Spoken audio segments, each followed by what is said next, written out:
राहुल गुज्जर जी, जयपुर राजस्थान से। राधे राधे राधे महाराज जी।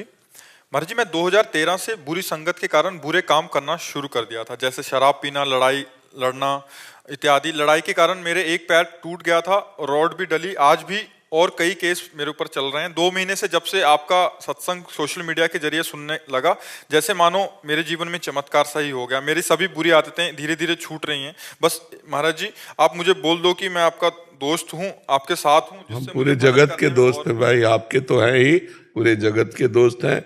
बस इतनी प्रार्थना है कि दोस्ती निर्वाह करें। जब अच्छे कामों की तरफ कदम बढ़ाया तो बुरे कामों को अब दोबारा ना करें, जो जीवन में करते रहे। प्रण लें, नियम पूर्वक गंदे आचरणों का त्याग कर दें। जो कदम हम अच्छे मार्ग में चलाया, तो इसमें भी आपको दोस्त मिलेंगे घसीट कर बुरे कार्यों की तरफ ले जाने वाले। तो बुरे कार्यों को हम दोबारा ना करें। अब लो नशानी, अब ना नशे हो। आज तक गलती की, अब नहीं करूंगा। ये तभी हो सकता है जब नाम जप होगा। करते हो? हाँ, कोई अब नशा तो कोई नहीं करते।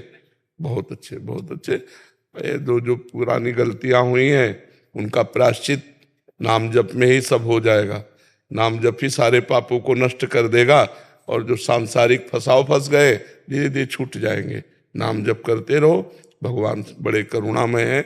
हम भगवान के सामने तो बच्चे ही है ना, और बच्चों से गलती होती ही है, और पिता क्षमा ही करता है। तो हम तो हम सर्व पापेभ्यो मोक्षयिष्यामि मा शुचा, भगवान कहते हैं। तो हमें भगवान का भरोसा रखना चाहिए और नाम जप करना चाहिए, और बुरा कर्म अब नहीं करना चाहिए, इससे डरना चाहिए। वो आप करके देख लिए, क्या शांति मिला, क्या शांति मिला। एक बेकूफी। महाराज जी, आपकी वजह से ही तो जिसमें कभी लठ चलाए में हाथ तो हाथों से माथा पकड़ा दिया। हाँ बिल्कुल। क्या पहले बहुत गुंडागर्दी किया है? हाँ हाँ, नहीं तो मार्ग है। अब अगर गलत मार्ग हो गया तो कोई भी गलत मार्ग में जितने आचरण हो सब आ जाएंगे, राक्षसी प्रवृत्ति आ जाएगी। और वही जब साधुता का मार्ग स्वीकार कर लेगा तो उसका अलग मार्ग हो जाता है। ये तो बड़ी कृपा है जो इन्होंने सुनकर अपने जीवन को बदलना शुरू कर दिया।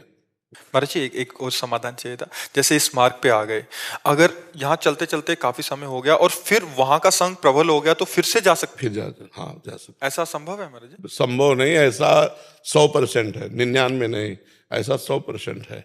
तो इसका मतलब संग भी छोड़ना पड़ेगा? हाँ, संग, हरकत छोड़नी पड़ेगी।